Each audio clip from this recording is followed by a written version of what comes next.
नमस्कार दोस्तों, स्वागत है आपका स्टडी फॉर सिविल सर्विसेज में। ऋषि मिश्रा जी हमारे साथ हैं। यूपी पीसीएस 2022 के फाइनल रिजल्ट में नायब तहसीलदार की पोस्ट मिली ऋषि मिश्रा जी को। रैंक 10 आई है। पहली बात तो भाई बहुत बहुत शुक्रिया, बहुत बहुत स्वागत है आपका ऑफिस आने के लिए। Thank you sir. छोटा मोटा ये फॉर्मेलिटीज़ होती हैं हमारी, और ये लेंगे नहीं वापस। कई लोग कहते हैं कि ये दे के ले भी लेता है। देखिए, ये देखिए, एक नॉर्मल सा देसी सा इंटरव्यू रहेगा। बिल्कुल फॉर्मल तरीके से क्वेश्चंस हम पूछेंगे। ऋषि मिश्रा जी को हमने कोई चीज़ ऐसी नहीं बताई भाई कि आपको ये बतानी है। जो ऋषि मिश्रा जी का एकदम फ्रीडम है। स्टूडेंट, कई सारे क्वेश्चंस होते हैं स्टूडेंट के मन में, तो वो उस तरह से पूछना चालू करते हैं। सबसे पहले अपने बारे में बताइए, आप कहाँ से हैं? स्टार्टिंग की जो स्कूलिंग है वो किस मीडियम से हुई? फिर आपने कौन कौन सा ग्रेजुएशन किया और कितने अटेम्प्ट में हुए? मेरा नाम ऋषि मिश्रा है और मैं बेसिकली अयोध्या से बिलोंग करता हूँ। अगर प्रिपरेशन की बात की जाए तो मैंने मुख्य रूप से अयोध्या में रह करके ही अपनी प्रिपरेशन की है। हालांकि बीच में मैं थोड़े समय के लिए गाज़ियाबाद में रहा हूँ। स्टार्टिंग एजुकेशन मेरी इंग्लिश मीडियम से रही है और कॉन्वेंट स्कूल की मेरी पढ़ाई रही है। इंटरमीडिएट भी मेरा अयोध्या से है और ग्रेजुएशन वगैरह मेरा नेशनल पीजी कॉलेज लखनऊ से है। ये मेरा ओवरऑल थर्ड अटेम्प्ट था। 2020 से मैंने देना पेपर इसको स्टार्ट किया है और 2020 में मेरा प्रीलिम्स में क्वालिफाई नहीं हो पाया था। 2021 में मैं फाइनल में इंटरव्यू तक गया और फाइनल रिजल्ट में मेरा नाम नहीं था। 2022 में इस बार मुझे नायब तहसीलदार का पद मिला है, जिसमें मेरी रैंक 10th है। अच्छा, तो ये टोटल मिला के 3 अटेम्प्ट लगे? जी सर। एकदम शुरुआत से तैयारी आपने कब से चालू करी? 2020 से? हाँ, मेरी शुरुआत की तैयारी 2020 से ही है। वो भी उसमें 2020 में चूँकि कोविड आया था तो थोड़ी बहुत डिस्टर्बेंसेस थी, जिनकी वजह से शायद मेरा उस बार नहीं भी निकल पाया। और 2020 से ही मेरी तैयारी स्टार्ट हो चुकी थी। अच्छा, एक बात बताइए, आप ये नायब तहसीलदार जो पोस्ट है, नायब का मतलब होता है यूनिक, मतलब रेयर, और तहसीलदार मतलब एक अच्छी खासी एक शब्द अगर कोई सुनता है तो लगता है कि बड़ा जो है रुतबा और राजा महाराजाओं वाली जो पोस्ट मिली है। ये आप जब पहले कभी सुनते थे तो आपको ये पता था इसके रोल के बारे में कि नायब तहसीलदार का क्या रोल है और इसमें क्या ऐसा नायाब है?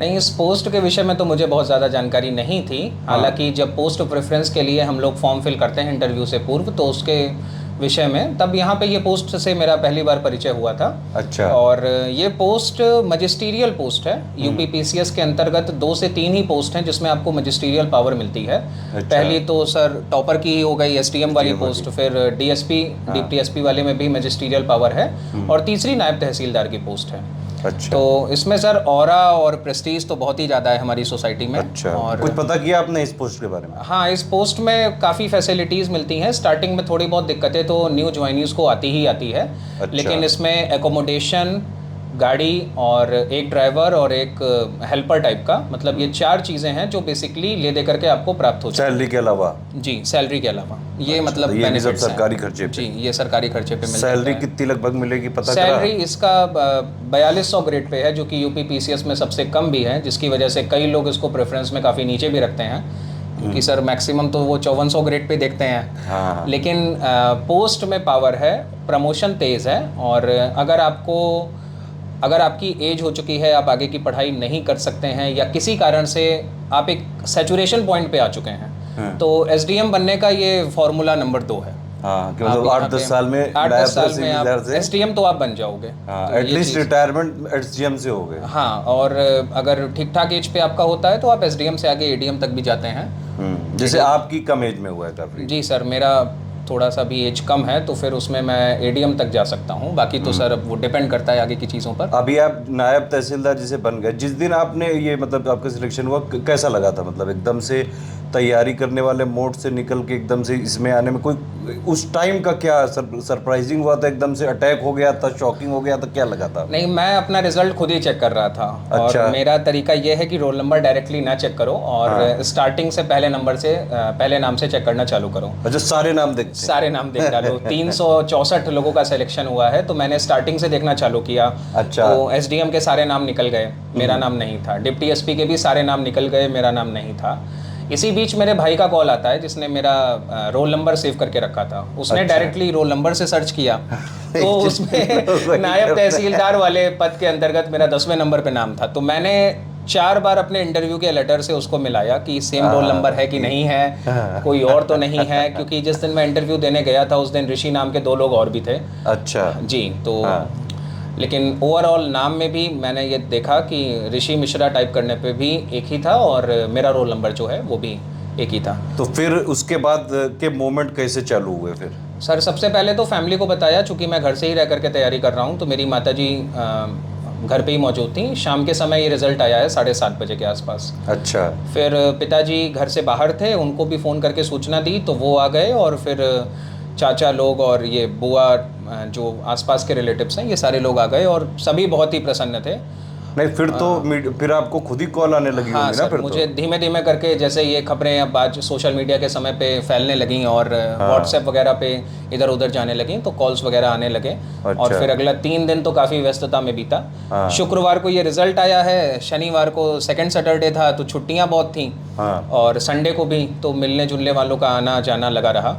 और काफ़ी सम्मान और काफ़ी एक समाज में होता है कि आपकी पोजीशन जो अपग्रेड हो जाती है सर, वो उस चीज़ की फीलिंग मतलब पहली बार हुई। तो उसके बाद मतलब जैसे एकदम से जो आप अभी तक तैयारी वाले फेज में थे, तो वहाँ से जो डिप्रेशन होता होगा, अब उन लोग को क्या जो है सलाह देना चाहेंगे स्टूडेंट जो फंसे हुए हैं इस भंवर में?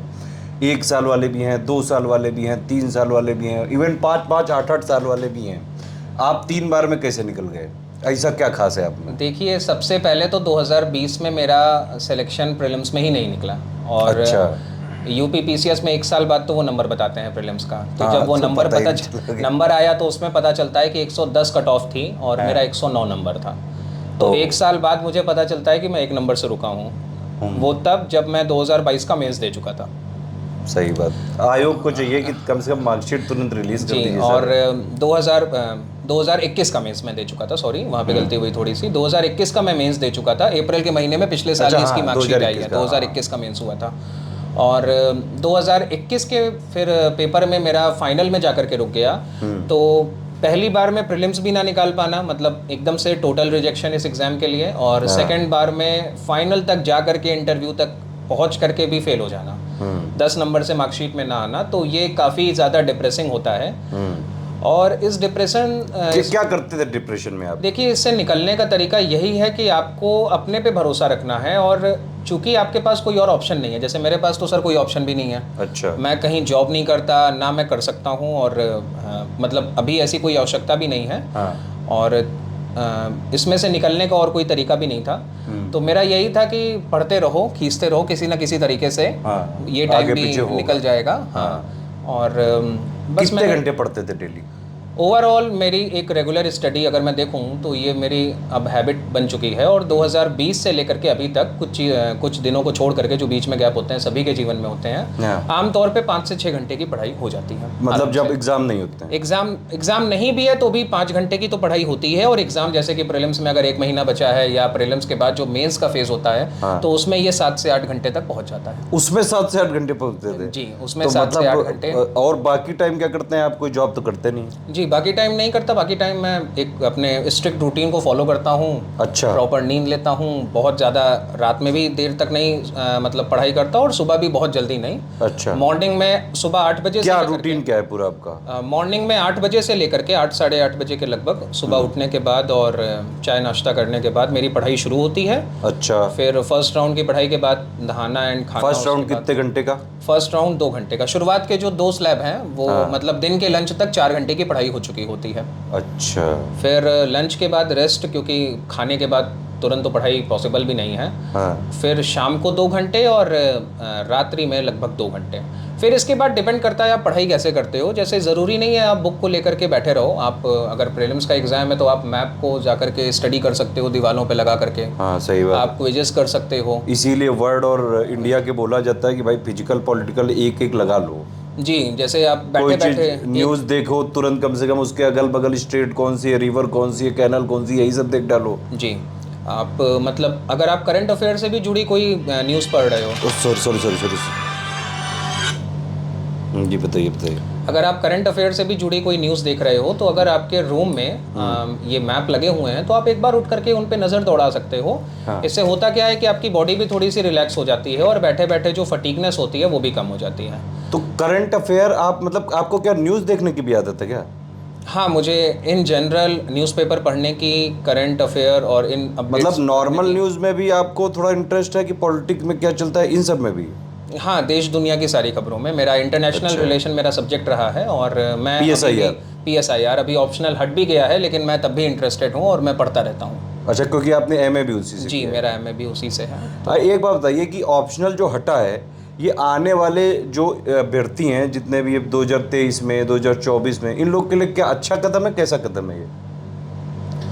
देखिए, जो नए अभ्यर्थी हैं उनके लिए तो ये निश्चित रूप से अच्छा रहेगा। अच्छा। उसका कारण ये है कि थोड़ी कुछ लोग ये आरोप लगा रहे हैं कि ऑप्शनल हटा दिया है तो UPSC वालों को ये लाने नहीं देना चाहते हैं और ये यूपी का ज़बरदस्ती वो घुसा दिया है, ऐसा कुछ है? नहीं सर, ऐसा नहीं है। और अगर आप स्टेट PCS में कहीं पे भी देखो तो इन जनरल आपको स्टेट के बारे में जानकारी होनी चाहिए। हमारे देश के हर स्टेट PCS में ये प्रावधान है, इसमें कुछ भी गलत नहीं है। अगर किसी कोई ऐसा है जो स्टेट के बाहर का भी है और उसे यूपी में जॉब करने का शौक है, तो वो आराम से आकर के यहाँ के 2 पेपर की स्टडी करे और फिर उसकी तैयारी करे, जैसा यूपी का हर बच्चा करेगा। क्योंकि यूपी के बच्चे के लिए भी तो ये 2 पेपर पहली बार आया है, उसने कभी प्रीलिम्स में तो फैक्ट तो क्या इससे कोई साइंस साइड वालों के साथ नाइंसाफी हुई है? सर, मुझे तो नहीं लगता इसमें साइंस और आर्ट का कोई प्रश्न भी है, क्योंकि साइंस साइड वाले भी आके हिस्ट्री, ज्योग्राफी अब एक कॉमन बैकग्राउंड बन गया, आप कह रहे हैं कि सबके लिए बराबर है भाई, मेहनत करो, वहाँ आप रिजल्ट दिखाओ, हो जाओ सिलेक्शन। और जो IITian वगैरह हैं वो तो वैसे भी इतनी स्टडी करते हैं, तो उनके लिए 2 पेपर और पढ़ना मुझे नहीं लगता कोई बड़ी चीज़ है, क्योंकि वो भी आपको याद ही करना है और उसमें भी आपको यूपी का जो ज्योग्राफी, हिस्ट्री, पॉलिटी पढ़ना है, वो इंडिया से काफ़ी कुछ लिंक्ड है। आप बहुत ज़्यादा उसमें स्पेशलाइजेशन तो नहीं। एक बात बताइए, अच्छा ये एक कॉमन धारणा है कि जैसे उत्तर प्रदेश हमारे एक्चुअली कई सारे स्टूडेंट पूछते रहते हैं ये चीज़ कि UPPSC के जो एग्ज़ाम्स होते हैं, चाहे RO हो, चाहे PCS हो, चाहे BO, UPPSC का एग्ज़ाम एक तरह से ऑल इंडिया बेस्ड एग्ज़ाम है, क्योंकि यहाँ पे सारे स्टेट के स्टूडेंट आके पार्टिसिपेट कर सकते हैं। बहुत अच्छी बात है कि UPPSC काफ़ी लिबरल है। अब यहाँ पे ये कोई प्रश्न नहीं कि भाई रीजनलिज्म कुछ नहीं कर रहा है। हमारे जब यूपी के छात्र कहीं जाते हैं, जैसे अभी ये उत्तराखंड का जो 2021 वाला पेपर हुआ, उसमें फीमेल कट ऑफ पे विवाद हुआ कि भाई फीमेल में वहाँ की महिलाओं को ही कंसिडर किया जाएगा, जबकि UPPSC में ऐसा नहीं है। UPPSC में महिलाएं मतलब महिलाएं हैं, चाहे आप उत्तराखंड की हो चाहे बिहार की हो। तो ये जो कुछ पार्शियलिटी हो जाती है यूपी के स्टूडेंट के साथ, आपको क्या लगता है कि UPPSC को भी ऐसा करना चाहिए कि अदर स्टेट को अपने को सुधारना चाहिए? नहीं, इस पे मैं काफ़ी अच्छी बात आप लोग से शेयर करना चाहता हूँ। मेरा इंटरव्यू इस बार का 21 मार्च को शाम 2nd शिफ्ट में था। अच्छा। और जिस दिन मेरा इंटरव्यू था तो हम लोग अपने डॉक्यूमेंट्स का वेरिफिकेशन करा रहे थे, वहाँ पे बैठे हुए थे जो मेन हॉल है प्रयागराज का। अच्छा। Examination centre. ठीक है। तो उसी समय चेयरमैन साहब का वहाँ पर आगमन होता है। तो चेयरमैन साहब काफ़ी बात करते हैं, हम लोग को काफ़ी कुछ समझाते भी हैं और वो खुद से ही प्रश्न पूछते हैं कि आप क्या चाहते हैं कि मैं और क्या सुधार करूं। जैसे उन्होंने पहले बताया कि लोग कहते थे कि ऑप्शनल के सब्जेक्ट नहीं हट सकते, मैंने हटा करके दिखवाया। सही बात, अच्छा ये बात उन्होंने अच्छा हाँ वहाँ पे हुआ। फिर उन्होंने कुछ बच्चों ने प्रश्न किया कि सर प्रीलिम्स के पेपर में जो लगातार क्वेश्चंस डिलीट होते हैं और आंसर की हर बार जो 4-5 गलत हो जाते जी, तो उसको लेकर के उन्होंने एक खबर बताई कि अभी आप लोगों ने कुछ दिन पहले सुना होगा कि कुछ एक्सपर्ट्स को निकाला गया है UPPCS से। तो उन्होंने कहा कि मैं ऐसा प्रावधान ला रहा हूं कि जो भी एक्सपर्ट्स यहाँ पे पेपर बनाते हैं, क्योंकि वो काफ़ी कॉम्प्लेक्स प्रोसीजर है, सीक्रेट भी रहता है, सबको पता नहीं रहता, तो उन एक्सपर्ट्स ने अगर पेपर को अच्छा नहीं बनाया है या उसमें काफ़ी विवाद है, तो मैं एक लेटर लिखूंगा देश के सभी आयोग को कि इनको कहीं पर भी रखा ना जाए एज एन एक्सपर्ट जी, और मैं इनके ऊपर पेनल्टी भी लगाऊंगा। ये बात उन्होंने खुद बोली और जिसने भी 21 मार्च को 2nd शिफ्ट में इंटरव्यू जिसका भी था उसको ये बात पता है। तकरीबन 22 या 25 लोग थे। आपका इंटरव्यू शायद एकदम ही लास्ट में जी, लास्ट डे था और 2nd शिफ्ट में सर आए भी थे, तो उन्होंने यही बातें बोली थी। और क्या क्या बताया था और कोई मैसेज दिया था स्टूडेंट के लिए इन जनरल? अब उन्होंने कहा कि मैं तो चाहता हूँ कि तुम में से जितने भी यहाँ बैठे हैं सभी का सिलेक्शन हो जाए, लेकिन ये पॉसिबल नहीं होता है और मेहनत करते रहने से, लगे रहने से चीज़ें बेहतर हो जाती हैं। बाकी काफ़ी एनर्जेटिक उनका जो सेशन था वो था 15 मिनट के लिए। अच्छा। सबको चार्म देकर के लेकिन फिर भी देखिए आयोग तेजी से काम तो बहुत कर रहा है, ये बात तो बहुत प्रशंसनीय है। और इन्होंने 2022 वाली प्रोसेस 10 महीने में कंप्लीट की, 2023 कह रहे हैं 9 महीने में करेंगे, बहुत अच्छी बात है। लेकिन RO का अध्याचन 1 साल से है, इनके पास 200 से ज़्यादा वैकेंसी हैं, BO की 80 ज़्यादा वैकेंसी हैं, लेकिन फिर भी उसमें समकक्षता वाले विवाद पे वो टंगा हुआ है। अब कई सारे स्टूडेंट की एक्चुअली एज हर बार क्रॉस हो जाती है और एज का रिलैक्सेशन ये लोग देते नहीं कभी। जी। तो इसमें आयोग को नहीं लगता है आपको कुछ तेजी करनी चाहिए? नहीं, निश्चित रूप से इसमें करनी चाहिए। जिन भी बच्चों का लॉस हुआ है, मैंने देखा कि यूपी ट्रिपल एससी जो लोअर पीसीएस का एग्जाम करा रहा था, तो यूपी ट्रिपल एससी की तो बहुत हालत खराब सर है। ऐसा हुआ था ना कि मेरे बगल एक लेडी बैठी थी वहीं जब आरओज वेरिफिकेशन कर रहे थे, तो उन्होंने मुझे बताया कि वो यूपी के लोअर पीसीएस 2019 में सेलेक्टेड है। अच्छा। लेकिन तब तक उनको नियुक्ति पत्र नहीं मिला था। तो मैं खुद सोचने लगा कि 19 का ये पेपर दे करके सेलेक्टेड हैं और मतलब 2023 आ गया, इनको नियुक्ति पत्र तक नहीं मिला, तो कितना बुरा हाल है। तो लोअर पीसीएस के विषय में भी यूपी ट्रिपल एससी का काम बहुत अच्छा नहीं रहा है और यहाँ पे भी जो सुधार की आवश्यकता है यूपी पीसीएस आयोग में, जैसे एज का रिलैक्सेशन हो गया या प्रीलिम्स में यूपी के क्वेश्चंस को बढ़ाना। तो हाँ बिल्कुल, ये जी, ये मेंस में तो इंक्लूड कर दिया। प्रीलिम्स में आप देखिए उत्तराखंड देख लीजिए, जी जी, राजस्थान देख लीजिए, एमपी देख लीजिए, 40-40, 50-50% नहीं सर, एक बच्चे ने वहाँ पे ये प्रश्न कहा भी था सर से, चेयरमैन साहब से, कि आप यूपी के क्वेश्चंस को बढ़ाइए, तो सर ने उसको थोड़ा सा मजाक में लेते हुए कहा कि ये दिल मांगे मोर। अब मेंस में अगर मैंने कर दिए हैं 2 पेपर, तो तुम लोग को प्रीलिम्स में भी चाहिए। हालांकि वो बात वहीं पे ख़त्म हुई। अच्छा। हाँ, लेकिन फिर भी मेरा मानना है क्वेश्चंस बढ़ाने चाहिए, 10% तक तो होना चाहिए। 150 क्वेश्चन में 15 क्वेश्चन तो एटलीस्ट होने ही चाहिए। नहीं आयोग को, लेकिन जो वैकेंसी एक्चुअली आपके पास अध्याचन है तो 200 से ज़्यादा है, उन्हीं का निकाल दीजिए। ये एक साल तक समकक्षता के उसमें रोकना, फिर आयोग के जो अधिकारी हैं वो सारा जो सैलरी वैलरी लेते हैं। अब आपने मान लीजिए 9 महीने में किया, 10 महीने में किया, तो ये काम ही तो था, इसमें एक्स्ट्रा प्रशंसा क्यों? ये बात तो सही है सर। और अगर हम इसमें थोड़ा सा हिस्ट्री देखें तो पिछले कुछ वर्षों में पीसीएस के भी रिजल्ट्स में काफ़ी डिले हमें देखने को मिला। पेपर वगैरह भी कैंसिल होते थे और हमें लगता है 2016 या 15 का यूपी पीसीएस 2000, हाँ उसी टाइम से, उसी टाइम 2010-12 में और ज़्यादा कहानी खराब जी, थी। तो थोड़ा सा यहाँ पे सुधार तो हमें देखने को मिला है। हालांकि आरोप की वैकेंसी हर साल आनी चाहिए, ये बिल्कुल सही ये ज़रूरी है।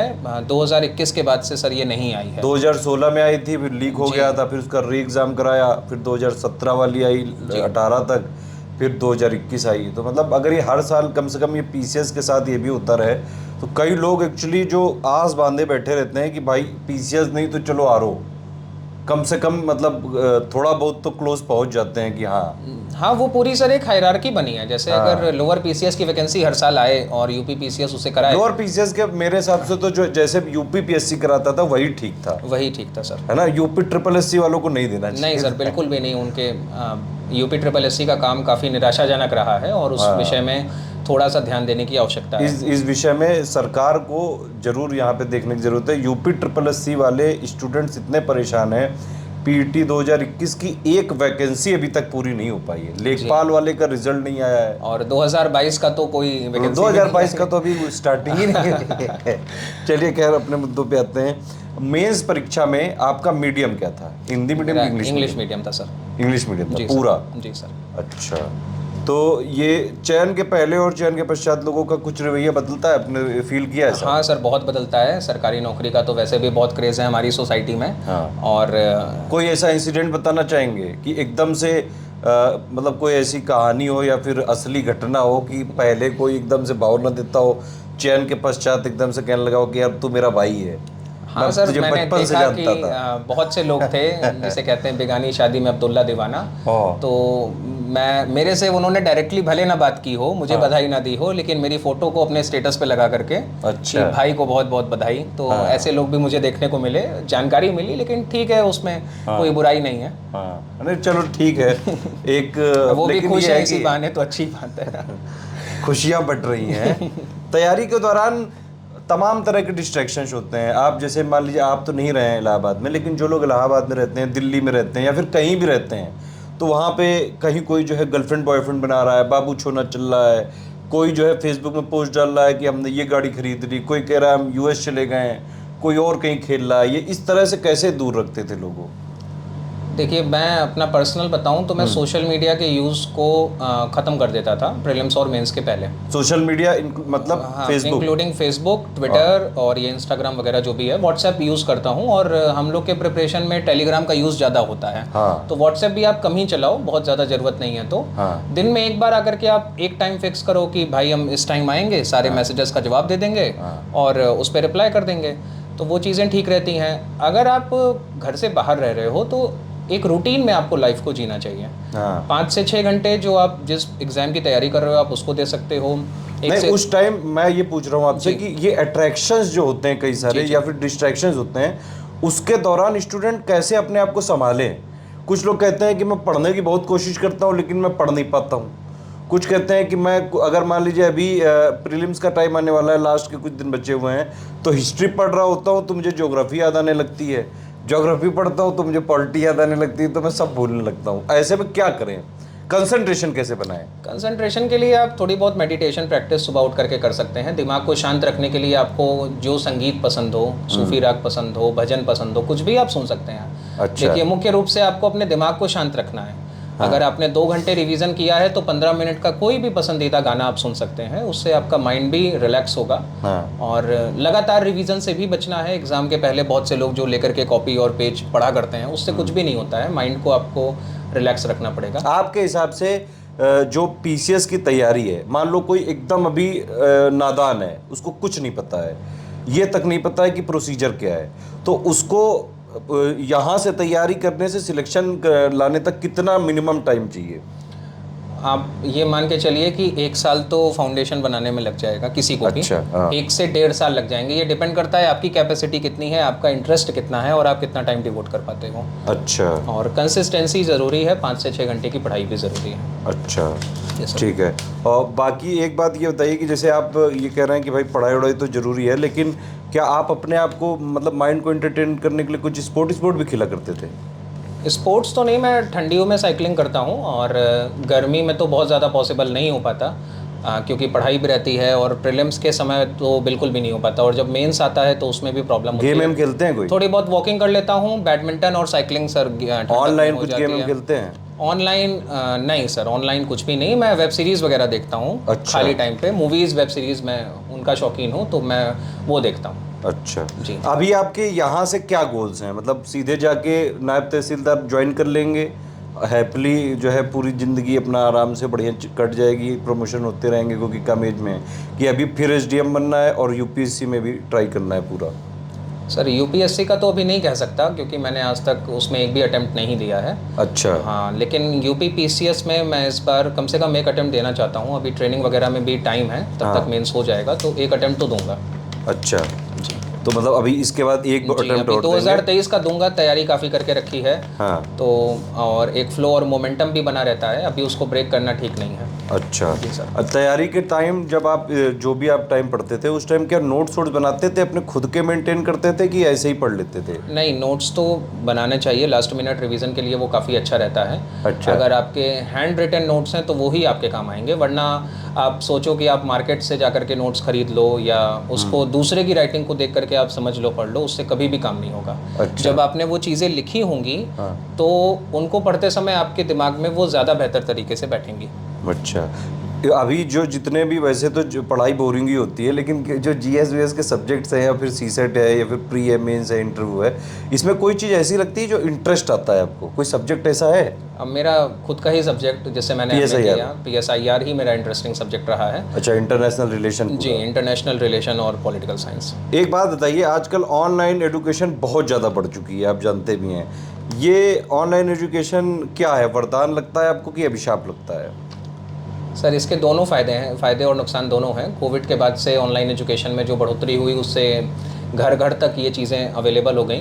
जो बच्चे ऑफलाइन कोचिंग आकर के दिल्ली वगैरह में नहीं कर सकते हैं, जिनमें फ़ीस भी काफ़ी ज़्यादा होती है, तो वो काफ़ी नॉमिनल कॉस्ट पे ऑनलाइन कर सकते हैं। लेकिन अगर ऑनलाइन रह करके वो पढ़ाई नहीं करते हैं, ऑनलाइन समय अपने इंटरनेट का जो डेटा है वो किसी और जो मतलब पढ़ाई से इतर चीज़ें हैं उन पे बर्बाद करते हैं, तो वो एक बेन भी हो सकता है, उनके लिए फ़ायदेमंद नहीं हो सकता है। तो सर फ़ायदे नुकसान दोनों हैं, इंसान कैसा है और वो कैसे उसका उपयोग ऑनलाइन करता है। एजुकेशन ने जो ग्रामीण एरिया में रहने वाले लोग हैं, जो रूरल वाले कैंडिडेट हैं, उनको एम्पावर किया है, आपको लगता है ऐसा? जी जी, ज़रूर किया है, क्योंकि आज के डेट में युवाओं के पास इतने साधन है कि कोई गरीब भी है मान लो, तो क्या वो बिल्कुल ऐसे तैयारी करके बन सकता है? हाँ, निश्चित रूप से वो तैयारी तो कर सकता है, और अगर आप देखेंगे टेलीग्राम पे बहुत सा मटेरियल ऐसे भी अवेलेबल हो जाता है। यही बात है। थोड़ा बहुत ये कभी कभी अभिशाप बन जाता है, अभिशाप अदरवाइज है, लेकिन अदरवाइज ये बरदानी है एक जी तरह जी, से है। उपयोग करने वाला कर सकता है काफ़ी। करंट अफेयर का कितना रोल लगता है आपको सिलेक्शन में, प्री में, मेंस में, इंटरव्यू में, है कुछ इसका? हाँ, करंट अफेयर का रोल है, बिकॉज प्रीलिम्स में तो करंट अफेयर से जुड़े 10 से 15% क्वेश्चंस आते ही आते हैं। मेंस के एग्जाम में भी करंट बेस्ड क्वेश्चन आते हैं यूपी पीसीएस में, और इंटरव्यू में तो आपसे वो करंट का ही बेसिकली क्वेश्चंस पूछेंगे। अच्छा। जैसे मेरे इंटरव्यू में रशिया यूक्रेन की वॉर छाई हुई थी। अच्छा। 10 से 12 मिनट किस तक। बोर्ड में था आपका इंटरव्यू? मेरा सबिता अग्रवाल जी के बोर्ड में था इस बार। अच्छा। जी, तो क्या क्या क्या क्वेश्चन पूछे गए थे आपसे इंटरव्यू में? बेसिकली उन्होंने एंट्री करते ही मेरे बारे में पूछा, मैंने कौन कौन सी चीज़ें की हैं। तो सर मैं अभी जैसे बीएड कर रहा हूँ, अच्छा। अभी मेरा 2nd ईयर चल रहा है। बीएड करने का क्या पर्पस है एमए के बाद? तो यही चीज़ उन्होंने भी मेरे से पूछा।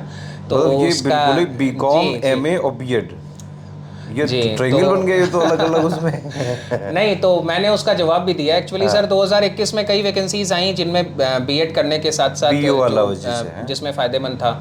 कुछ पोस्ट भी होती हैं जिसमें बीएड मैंडेटरी होता है, जैसे ये शिक्षा जगत की जितनी भी पोस्ट होती हैं बीएसए वगैरह की, हाँ। इसमें बीएड मैंडेटरी होता है। हाँ। तो मैंने भी यही सोच के किया, ये कोई मेरा बैकअप प्लान नहीं था कि मुझे टीचर वगैरह की जॉब करनी थी। अच्छा। और यही जवाब मैंने मैम को भी दिया कि मैम बहुत सी ऐसे पोस्ट हैं जिनके लिए ये डिग्री महत्व वाली है। अच्छा। तो पिछली बार मेरा सिलेक्शन मतलब चूंकि नहीं ये भी हो जो पाया था, डिग्री लेने का पर्पस था जॉब लेना, ये जॉब लेना था। कोई हाँ सर। इंटरेस्ट नहीं है नहीं सब नहीं, कोई इंटरेस्ट नहीं सर, केवल एग्जाम जा करके दिया है और कुछ भी नहीं किया। छात्रों को क्या कहना चाहेंगे कि जैसे कई लोग हमारे यूपी की वैकेंसी निकलती हैं, एआरओ में ओ लेवल मांग रहे हैं, किसी किसी जगह सीसीसी मांग लेते हैं, किसी किसी जगह बीएड मांग लेते हैं, तो क्या सब कर लें, कुछ ना कुछ कहीं घुस नहीं, जाओ? आप अपने टारगेट्स को डिसाइड करिए कि आपको क्या करना है। अगर आपको ऐसी जॉब करनी है जहाँ पे CCC या ओ लेवल मैंडेटरी है, तो आप निश्चित रूप से उसे करिए। हाँ। और अगर आप एक बैकअप प्लान के रूप में शिक्षा जगत की चीज़ों को रखते हैं, जैसे उसमें भी काफ़ी चीज़ें होती हैं बीएड वगैरह के माध्यम से। हाँ। ये टीजीटी पीजीटी के एग्जाम्स में भी वो मदद करता है। हाँ। तो अगर आप लेक्चरर या ऐसी जॉब्स में जाना चाहते हैं, हाँ। तो आप इसको बीएड को अपना इंक्लूड कर सकते हैं। लेकिन मेरा मेन मत था वो यही था कि मुझे कुछ जॉब्स में जो पीसीएस के थ्रू थी उसमें बीएड कंपलसरी था। अच्छा। तो मैंने बीएड इसीलिए किया था। हाँ। और उसका कोई भी मैंने मतलब किसी और टीचिंग या इस लाइन में जाने का मेरा कोई वादा नहीं। अच्छा जी। मतलब कोई ऐसी स्टोरी या कोई घटना है कि मतलब जब से आपको लगा था जीवन में बनेंगे यही, बचपन से ऐसा सोचते थे कि एकदम रैंडमली बन गए, चीजें होती गई और करते गए? नहीं सर, ये बचपन से तो नहीं सोचा गया था। मैं तो अच्छा। बीकॉम का स्टूडेंट रहा और चार्टर्ड अकाउंटेंट बनना चाहता था। हाँ। सीपीटी का पेपर भी दिया, और बीकॉम भी मैंने एक अच्छे कॉलेज से, नेशनल पीजी कॉलेज से मैंने लखनऊ के किया है। और तो फिर उस फील्ड में क्यों नहीं गए, सीए ये क्यों नहीं बने? लेकिन सर उसके बाद से मेरा इंटरेस्ट चेंज हो गया। अच्छा। मेरा एमबीए करने का मन नहीं किया, और एमकॉम करके भी मेरे बहुत से दोस्त अभी चार्टर्ड अकाउंटेंट हैं, कंपनी सेक्रेटरीज हैं। अच्छा। और एमबीए करके वो आईआईएम वगैरह से अच्छी कंपनीज में जॉब भी कर रहे हैं प्राइवेट सेक्टर में। लेकिन चूँकि थोड़ा पारिवारिक माहौल भी ऐसा सरकारी नौकरी वाला था जिस पृष्ठभूमि से हम आते हैं। हाँ। और हमारे और अंदर यूपी में थोड़ा ग्लैमराइज भी है कि यार हाँ सर, सरकारी ये बाबू जी ग्लैमराइज भी है। ये हुआ कि जब भाई आप पढ़ाई कर सकते हैं तो आप बेहतर चीज़ की पढ़ाई करिए। तो इसलिए मैंने यहाँ पे आकर के काम किया, और ये मेरा सही निर्णय था। ये बात आज समझ में आती है। एक बात बताइए, आपके जीवन में क्या प्रेफरेंस है, पहली पैसा या पावर? सर निश्चित रूप से पैसा पहली प्रेफरेंस होगी, क्योंकि पैसे के साथ पावर भी आ जाएगी। लेकिन सिर्फ पावर से पैसा नहीं मिलेगा। पैसा थोड़ा सा इम्पोर्टेंट है। मॉनेटरी अगर आपको एक इंसेंटिव नहीं मिलता है तो कोई भी इंसान काम नहीं कर सकता है। पैसा नो डाउट तो ये इम्पोर्टेंट है। नायब तहसीलदार में कितना बनेगा टोटल इसमें ग्रेड पे के इंक्लूडिंग कितना, 70 मिलेगा ये दे लगभग? करके नहीं सर, इसमें कम सैलरी बनेगी। हम लोग किसी ग्रुप में थे नायब तहसीलदार के, तो उसमें ऐड भी करवाया गया था। तो नहीं, कट पिट के 62 के आसपास शायद आती हाँ, है ना? ले देखिए ऐसे ही होगा, 55 से 60 के करीब होगा। हाँ। और अब ये डिपेंड करता है कि आपकी खुद की स्थिति कैसी है। आप जैसे शादीशुदा लोगों को उनके खर्चे ज़्यादा होते हैं जो ऐसे समय पे नौकरी पाते हैं। और या जिनके ऊपर परिवार में जिम्मेदारियां बहुत हैं। तो फिलहाल मेरे ऊपर कोई ऐसी जिम्मेदारी नहीं है। अच्छा। और जो भी पैसा मिलेगा वो मेरे लिए तो मेरी पहली सैलरी होगा, तो आराम से उसमें वर्क किया जाएगा। परिश्रम, अनुशासन, धैर्य, आत्मविश्वास और सही मार्गदर्शन, इन सब का कितना महत्व है आपके चयनित होने में?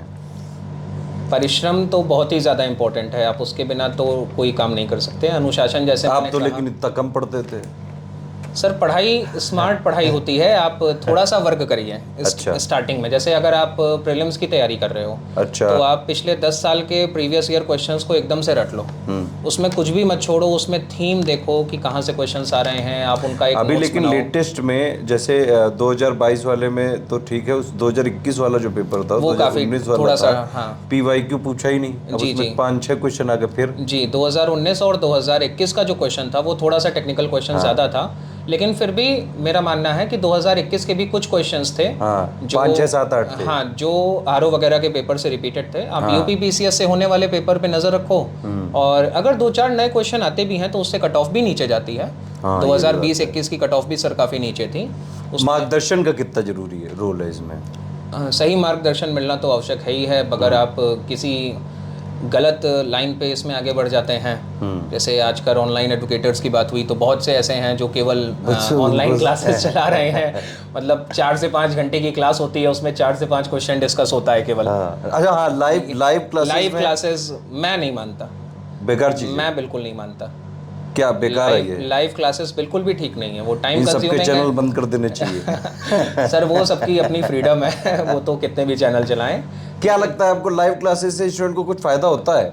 रियल ओपिनियन दीजिएगा आप। नहीं, वो इनपुट आउटपुट रेशियो उसका नहीं ठीक है। मेरा ये कहना है कि अगर आप उसमें टाइम अपना डिवोट करते हो, आप 3 से 4 घंटे की क्लास करते हो, आपका 3 से 4 घंटा गया, 3 से 4 घंटे का आपका इंटरनेट गया, क्योंकि हर समय गया जो सबसे समय जरूरी गया। था। हर स्टूडेंट इतना, सबके घर में वाईफाई वगैरह भी नहीं है और सबके पास सस्ते नेट अवेलेबल भी नहीं है, वो भी अच्छे खासे कॉस्ट पे आते और हैं। उसमें भी ये लोग करते क्या है कि क्वेश्चन ले आएंगे बुक सामने और फिर उसको लिखेंगे। जी। 1 मिनट लिखने में गया। और जिसमें चैट चल रही होती है तो उसमें तो आधा बवाल चैट में ही चल रहा होता है, तो फिर वहां से चैट में सब लोग नारे लगा रहे हैं। कोई कह रहा है जो है पाकिस्तान मुर्दाबाद, कोई कह रहा है कि CK MK भी, पता नहीं किस किस तरीके से। तो कोई कह रहा है कि हेलो एंजल प्रिया, हाँ, मैं आपको यहाँ फॉलो करता हूँ, आप भी मुझे यहाँ फॉलो कर लीजिए। जी, वो सब चीज़ें चलती रहती हैं। तो मेरा मानना है कि क्वालिटी आपको पहचाननी पड़ेगी कि कौन सा वीडियो देख करके आप कम समय में, जैसे सर आपके वीडियोस हैं, करंट अफेयर के वीडियोस हैं, आपका मंथली जो कंपाइलेशन आता है, हम तो लाइव में फोकस ही नहीं करते जी, हैं। तो अगर आपका मंथली कंपाइलेशन देखा जाए, उसको 1.25 या 1.5 पे चलाया जाए और उसके नोट्स बनाए जाएं, जो कि मैं खुद भी फॉलो करता हूँ। अच्छा। तो मुझे लगता है कि 1 महीने का करंट 1.5 घंटे में बन जाता है। हाँ। और 7 से 8 महीने का करंट आपको तैयार करना है, तो 10 घंटे में आप आराम से ये काम कर सकते हो। मतलब अगर डेली वो वैसे भी ये करने के साथ साथ हम लास्ट में इसीलिए 10 घंटे का पापा भी दे देते हैं। इसका पापा वीडियो भी जो लोग मतलब शुरुआत से तैयारी नहीं कर रहे आखिरी में, उनके लिए सही रहता है। तो ये देखना चाहिए कि क्वालिटी अवेलेबल है कि नहीं, जिसके लिए प्रीवियस ईयर क्वेश्चन को आप सबसे पहले एनालाइज करो कि क्वेश्चन कहाँ से आ रहे हैं। जैसे घुमा फिरा के पिछले 10 सालों में 7 से 8 बार उसने ऑस्कर के ऊपर क्वेश्चन पूछे हैं। वो हर बार, क्योंकि एक्चुअली जब ऑस्कर का अवार्ड अनाउंस होता है उसी के 2 महीने बाद लगभग पेपर हो जाता है। ये लेटेस्ट जरूर पूछते हैं। जैसे अगर आप इम्पोर्टेंट डेज एंड थीम्स का टॉपिक देखो, तो आप देखोगे कि इन्होंने अर्थ डे बहुत पूछा है, ट्यूबरकुलोसिस डे बहुत पूछा है, वाटर डे, एनवायरनमेंट और पॉपुलेशन डे बहुत पूछा है। तो ये सब के डे और इनका थीम तो एकदम कंठस्थ होना चाहिए। इनके एक्चुअली कुछ वो वाले एरिया है, पेट एरिया है करंट के, मतलब स्पोर्ट के इवेंट जरूर पूछेंगे, अवार्ड ऑनर जरूर पूछेंगे, डे वाले जरूर पूछेंगे, वो भी जिनकी थीम है, और ऑबिटोरी वाले वो पूछेंगे जो ज्यादातर बहुत ज्यादा पॉपुलर है। मतलब ऐसे तो इस बार जैसे लता मंगेशकर जी पे था क्वेश्चन, जी, कोई मतलब बड़ा अवार्ड जीते हुए है या फिर कोई अपनी फील्ड के बिल्कुल ही किंग टाइप के, जैसे फर्स्ट वुमेन कहीं पे भी होती है तो उससे क्वेश्चन आता है, first women, first country, first state. ये हमारा जो फोकस होता है ना, हम लोगों ने क्या किया कि हमारे बार यही रिसर्च करते हैं कि लोग कहाँ से क्या कर रहे हैं, और पूरा का पूरा हम उतना ही देते हैं। अब उसमें लोग हमको क्रिटिसाइज करते हैं कि पूरे महीने का तुम 1.5 महीने में कैसे कवर कर सकते हो। अगर आपने देखा होगा तो हम कर भी देते हैं हर बार। उसके लिए इतनी प्रोसेस है कि करंट अफेयर के लिए डेली 3 लोग जो है करंट अफेयर 2-3 लोग कलेक्ट करते हैं। डेली का डेली कलेक्शन होता है, फिर उसमें से क्वेश्चन बनाए जाते हैं, सेक्शन वाइज निकल आता है, फिर मंथ एंड जब आने वाला होता है तो 3-4-5 लोग करंट पे ही बैठते हैं। जी, मैंने आपका फॉलो भी किया है, तो आपके जैसे पेड ग्रुप्स जो होते हैं, उसमें आखिरी में जो करंट अफेयर का कंपाइलेशन आपने हमारे पेड ग्रुप ज्वाइन किए थे? जी जी, कौन कौन से? प्री पेड के? ग्रुप मैंने प्री के लिए आपके फुल पेड ग्रुप लिया था विदाउट डिस्कशन। पहली बार तो विद डिस्कशन लिया था, दूसरी बार विदाउट डिस्कशन वाला लिया था। अच्छा। और मेंस के भी मैंने आपका आंसर राइटिंग ग्रुप, हिंदी का ग्रुप कंपलसरी, आर्या मैडम वाला? हाँ, आर्या मैडम वाला आंसर राइटिंग के दोनों ग्रुप ज्वाइन किए थे। प्रशांत दोनों अवस्थी हैं। सर और मोनू सिंह साहब जो हैं, मोनू सिंह हाँ, जी। जी जी, तो उनका प्रशांत अवस्थी सर का काफ़ी अच्छा इसमें। प्रशांत अवस्थी जी के बारे में लोग बहुत बुराई करते हैं कि ये नहीं, बंदा बहुत जो है क्रूर है। ये मैं प्रशांत सर के बारे में कहना चाहता हूं कि मुझे आज भी वो डेट याद है, 5 या 6 दिसंबर की वो डेट थी जब यूपी पीसीएस प्रीलिम्स का रिजल्ट आ चुका था 2021 में, और मैंने आंसर राइटिंग तुरंत शुरू की थी। अच्छा। उसके पहले मेरी आंसर राइटिंग पे बहुत कमांड नहीं थी, हालांकि इन जनरल आंसर लिख लेता था, लेकिन एक जो फॉर्मेट में लिखना होता है, मतलब एक उस तरह से कीवर्ड्स को इंक्लूड करते हुए टू द पॉइंट उतने शब्दों में, अब उसके लिए प्रोफेशनल तो चाहिए। जब मैंने पहला आंसर लिख करके भेजा प्रशांत अवस्थी सर को, ऑलरेडी 10 से 15 दिन की आंसर राइटिंग हो चुकी थी, तो तब का जो रिस्पॉन्ड था, अगर उसको लेकर के मैं बात करूं तो वो तो मुझे लगता है आप में से भी कई लोगों के से ज़्यादा खराब रहा होगा। नहीं, वो करते हैं, वो वो कई बार ऐसा रिस्पॉन्स देते हैं कि अरे यार बेकार है। वो इतना धीरे धीरे बोलते हैं और धीरे धीरे एकदम से जैसे मीठी छुरी नहीं होती कि एकदम धीरे धीरे प्यार से काट देते हैं। नहीं, ये तो मैं भी कहूँगा कि थोड़ा सा धीरे तो होता है, ऑडियो की आवाज़ उनकी धीरे रहती है, लेकिन ठीक है, कोई बात नहीं, सही चीज़ बोल रहे हैं, यही क्या कम है आपको, कम से कम, क्योंकि मुझे तो उनका फ़ायदा मिला, मेरा पिछली बार सिलेक्शन नहीं हुआ। तो आपको एक बात बताइए, सही से बताइएगा, उस टाइम जब उन्होंने थोड़ा गंदा फीडबैक दिया था, बेकार हो, ये क्या लिख रहे हो, ये रद्दी है, क्या क्या लिख के दे दिया है? नहीं, उन्होंने 8 से 10 कमियां बताई थी मेरे आंसर्स में कि तो आपको लगा नहीं था कि यार ये कौन होता है चेक करने वाला? बुरा तो बहुत लगता है, लेकिन अब क्या किया जाए, आपको क्रिटिसिज्म तो सुनना पड़ेगा इस एग्जाम में, क्योंकि अभी टीचर बोल रहा है कल को आपका सिलेक्शन नहीं होगा, परिवार वाले बोलेंगे, रिश्तेदार बोलेंगे, अगल बगल वाले बोलेंगे, तो उनका सुनने से बेहतर है कि टीचर का सुन लो। जो आदमी दूर बैठा है, आपको पर्सनली नहीं जानता, उसका सुनना ज्यादा मतलब बेहतर नहीं है। उसको उनका जो है रोल, अवस्थी जी का या मोनू जी का रोल इतना है कि ये जो आंसर है बस इसमें कमी निकालनी है, हम कोई प्रशंसा करने के लिए तुमको बुलाए नहीं है। और आंसर में तो कमी हमेशा होनी चाहिए। आप मतलब 200 में 100, 110, 120, इससे ज्यादा क्या ही नंबर आदमी पाता है। सही बात है, इसीलिए तो इतना तो हमेशा रहेगा। तो प्रशांत अवस्थी सर का रोल काफी अच्छा रहा। बाकी सर के पेड क्विजेज में मैं जो बता रहा था कि सेक्शनल करंट अफेयर का भी ये पीडीएफ सेपरेट करके आखिरी में आप देते हैं, डिफेंस का अलग उसमें हो जाता है, साइंस टेक का अलग हो जाता है, अभी चल रहा है उसी करीब, डेज एंड थीम्स अलग हो जाता है। तो इससे आप सिर्फ उन टॉपिक्स को उठा करके, मेरा कहना है कि आप इंडिविजुअली करिए कि एक डे पूछेगा तो मैं इस पीडीएफ को कंप्लीट करके एक क्वेश्चन तैयार करता हूँ। मैं आपको एक बात बताता हूँ, यूट्यूब में सब लोग ज्ञान देते हैं कि ये पढ़ो, हम वो टॉपिक उठा के दे देते हैं कि बस ये पढ़ो। जी, निश्चित। ये नहीं कि ये मैंने बोल दिया कि स्पोर्ट्स का पढ़ लेना, अरे क्या पढ़ लेना। अब वो आदमी जो तैयारी कर रहा है उसके पास टाइम वैसे ही कम है, ऊपर से लोड इतना है, सब देख रहा है, सब पढ़ रहे हैं, तो वो रिसर्च एंड डेवलपमेंट करे कि भाई यहाँ से ये ले लो, वहाँ से अरे उसको दे दो ना सीधे।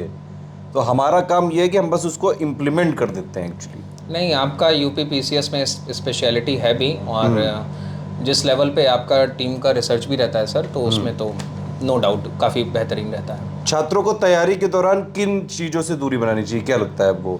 मूवी मत देखो, पार्टी मत जाओ? मूवी वगैरह तो मैं खुद बहुत देखता हूँ, तो मैं उसके लिए तो नहीं मना कर सकता।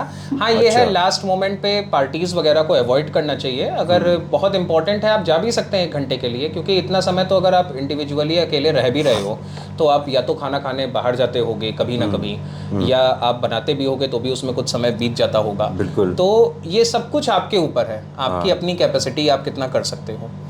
ऐसी चीज़ों से बचो जिसमें जाकर के कोई नुकसान हो या टाइम का लॉस हो, ऐसी पार्टी से बचो। लेकिन अगर आधे घंटे किसी अच्छे रेस्टोरेंट में जाकर के खाना खाना है, ढाबे पे खाना खाना है, तो फिर कोई दिक्कत नहीं है, आप जाओ, हफ्ते में 1 बार जाओ, 2 बार जाओ, जैसा भी ठीक है। मतलब पढ़ाई करते हुए चिल रहो। क्योंकि अभी जैसे प्री आने वाला है, जी, इन लोग को कोई सलाह देना चाहेंगे अपनी तरफ से कि क्या करें, लास्ट में फ्रस्ट्रेशन ना आए, जो है डिस्टर्बेंस ना आए, और एकदम से डिस्ट्रैक्शन ना आए कि अरे यार होगा कि नहीं होगा। वो डर जो है वो कैसे खत्म करें? देखिए, प्री का डर तो सभी का रहता है, इनफैक्ट प्री का डर तो मुझे भी अभी है। लेकिन जो भी आपने तैयार किया है अपना कंटेंट, उसको मल्टीपल टाइम रिवाइज करिए। और अगर आप सर का कोर्स ले रहे हो या नहीं भी ले रहे हो, तो सर के वीडियोस जो अवेलेबल हैं, जैसे पापा वीडियोस जो आखिरी में आएंगे, आप उनको लेकर के रिवाइज करिए, मल्टीपल रिवीजन करिए, और रटने की कोशिश मत करिए, क्योंकि आपको ऑप्शन को आइडेंटिफाई करना है। आपको वहाँ पे जाके लिखना नहीं है, ये बात समझिए। कुछ आपने test मतलब पेड क्विज में मेरे वॉइस मैसेज सुने ध्यान से हाँ ना? हाँ, मैंने हर चीज़ पे नोटिस किया है कि और ये सच्चाई है, क्योंकि हम लोग स्टार्टिंग में क्या करते हैं कि जो भी चीज़ तैयार हो जाए उसको कोशिश करते हैं कि हमें याद हो जाए। कई लोग मुझसे पूछते हैं कि अरे मुझे रट नहीं रहा है। हाँ। मैंने उनको समझाया कि भाई तुम्हें ये थोड़ी ना रटना है कि तीसरे पेज की चौथी लाइन में 5वां वर्ड कौन सा है। बिल्कुल, एकदम अरे सही बात तुम है। उसको इस तरह से पढ़ लो कि उसके साथ प्रैक्टिस करते रहो। अगर आप पढ़ाई कर, अच्छा आपके लिए क्या लगता है प्रैक्टिस जरूरी कि ना करें? अब ना करें, छोड़ दें क्या इसकी प्रीलिम्स के लिए? प्रीलिम्स के लिए प्रैक्टिस अगर आपने की है तो ठीक है, वरना एक आध दो टेस्ट लगा लेने चाहिए। जैसे कई लोग गोले भरने में वहाँ पे गड़बड़ कर देते हैं, और उनका टाइम मैनेजमेंट नहीं सही होता है। मैंने देखा है कई लोग एकदम आखिरी में जाकर के सर्कल करते हैं, तो वो भी ठीक नहीं होता। तो कुछ चीज़ें तो आपको बेसिकली पता होनी चाहिए, इसके लिए आपको प्रैक्टिस कर लेनी चाहिए अगर आप फर्स्ट टाइमर हैं या आपको टाइम को लेकर के इशू है। बाकी आपको वहाँ पे कुछ भी याद नहीं करना है, आपको बेसिकली क्रोनोलॉजी बनानी है, जज करना है कि भाई 4 हैं, चारों की 25% प्रोबेबिलिटी है, एक सही वाला पकड़ना है बस। और अगर एक भी ऑप्शन एलिमिनेट हो रहा है तो फिर आप उसको सॉल्व जरूर करिए, ये attempt सब करिए। चीजें जो एलिमिनेशन है कि किस तरह से मान लो नहीं भी आता है तब भी, अब देखिए समस्या ये है कि 1/3 निगेटिव है और 150 में एटलीस्ट 90 प्लस तो सही करके आने हैं, 90 नेट में रखें। क्योंकि कई लोग जो एकदम मार्जिन में रहते हैं ना कि मान लो 87 गया कट ऑफ 87 क्वेश्चन पे, तो अगर आप 90 वाले भी हो, 88 वाले भी हो, और लास्ट में आयोग क्या करता है, मॉडिफाई की पे बेस्ड रिजल्ट तो निकाल देता है, बहुत गड़बड़ उसमें हो जाती है। लेकिन मॉडिफाई की नहीं देता है। अब आप कैलकुलेट करे बैठे हो कि हाँ मेरा आ रहा है 90, तब तक आयोग ने 5 उड़ा दिए और आप एकदम से रेस से बाहर हो गए, पूरा साल ही खत्म। नहीं, तो इसके लिए आप लोग नंबर ऑफ अटेम्प्ट्स को बढ़ाइए, क्योंकि जब 2020 में मेरा सिलेक्शन नहीं हुआ था, कितने क्वेश्चन आप अटेम्प्ट हाँ करके आए सर, वो थे? मैं बता देता हूँ। 2020 में मेरा जो सिलेक्शन नहीं हुआ था उसमें एक बड़ा कारण ये भी था कि मैं भी थोड़ा सा कंजर्वेटिव था कि मुझे 120 122 से ज़्यादा नहीं करने। मैंने 117 किए। अगर मैं 5 क्वेश्चन और कर देता तो हो सकता है मैं एक नंबर ज़्यादा पा जाता, 5 में से अगर एक भी या दो भी सही हो जाता, 5 में एक भी होता तो हाँ, तो मेरा ज़्यादा हो जाता। तो मैंने थोड़ा सा कंजर्वेटिव वहाँ पे काम किया, जिसका मुझे नुकसान भी उठाना पड़ा। CSAT का पेपर क्लियर था, लेकिन दोबारा जब मैंने 2021 का निकाला है तो मैंने 129 क्वेश्चन किए थे। और 2022 में मैंने 133 क्वेश्चन किए थे। 133। तो मेरा मानना है 10% से ज़्यादा नहीं छोड़ना चाहिए, 130 प्लस 135 तक जाना चाहिए। जो क्वेश्चन एकदम से नहीं आते हैं उसका इतिहास, भूगोल, मेरे हिसाब से छोड़ना वही चाहिए कि उसके बारे में कुछ नहीं पता है। एक भी ऑप्शन अगर तुम जीवन में पहली बार उसको वहां देख ही रहे हो, तभी छोड़ दो। एक भी ऑप्शन अगर एलिमिनेट नहीं हो रहा है तभी आप उसे छोड़िए, क्योंकि वैसे क्वेश्चंस गलत होने के चांसेस ज़्यादा रहेंगे। लेकिन आपको अपने अटेम्प्ट की संख्या को बढ़ाना चाहिए, क्योंकि मैं ऐसे भी लोगों से मिल चुका हूं जो काफ़ी कम अटेम्प्ट करते हैं, उनका स्ट्राइक रेट अच्छा होता है। लेकिन जैसा आपने बताया कि अगर क्वेश्चंस ज़्यादा गड़बड़ हो गए और डिलीट हो गए तो वो हर बार होते ही 3 4 5 तो होते ही हैं, क्योंकि आप आयोग से ना तो फाइट कर सकते हो और ना ही आप आयोग को कुछ कर सकते हो। तो उसी के पास जाना है यार, वो तो भगवान है। तो वो वहाँ पे उसको क्रिटिसाइज करने से बेहतर है कि आप अपने में सुधार करो, अपनी स्ट्रेटेजी को बदलो और नंबर ऑफ अटेम्प्ट्स को ज़्यादा अटेम्प्ट करो। 125 प्लस तो होने ही चाहिए, 125 प्लस तो होने चाहिए, क्योंकि 117 पे तो मेरा खुद का नहीं हुआ, तो कम से कम उससे 10 क्वेश्चन ज़्यादा तो होने ही चाहिए। मेंस में पूरा पेपर अटेम्प्ट कर लेते थे आप? सर, जब फर्स्ट टाइम मैंने दिया था तो 2021 का पूरा पेपर मैंने अटेम्प्ट किया था। हालांकि आखिरी के कुछ क्वेश्चंस, जैसे कि मैं बताऊं तो 18 क्वेश्चन तक मेरे सही थे। आखिरी के 1 से 2 क्वेश्चन ऐसे थे जिसमें मैंने शीट या ग्राफ बना के छोड़ दिया या 2-4 लाइन लिख करके छोड़ दी, क्योंकि मेरा पहला अटेम्प्ट था। लेकिन 2022 में मैं A to Z सारे क्वेश्चन अटेम्प्ट करके आया हूँ। अच्छा जी। ये एक और क्वेश्चन है कि कई बार छात्रों में ये नकारात्मक बहुत है कि भाई निगेटिव इमेज बहुत है कि ये PCS इनने निकाला है, ये बहुत ज़्यादा जो है सुपर ह्यूमन क्वालिटी है, बहुत इंटेलिजेंट है।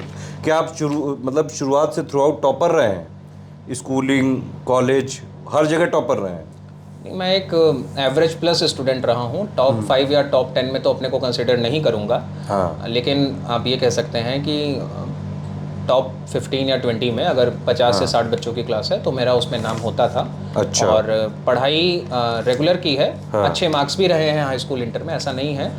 ग्रेजुएशन तक पढ़ाई की है, ठीक। लेकिन अल्टीमेटली यहाँ पे आकर के है क्या कि आपको सिर्फ प्रीलिम्स नहीं निकालना, आपको मेंस भी निकालना है, आपको इंटरव्यू में भी अच्छा परफॉर्म करना है और तब जाके आपको फाइनल सिलेक्शन मिलेगा।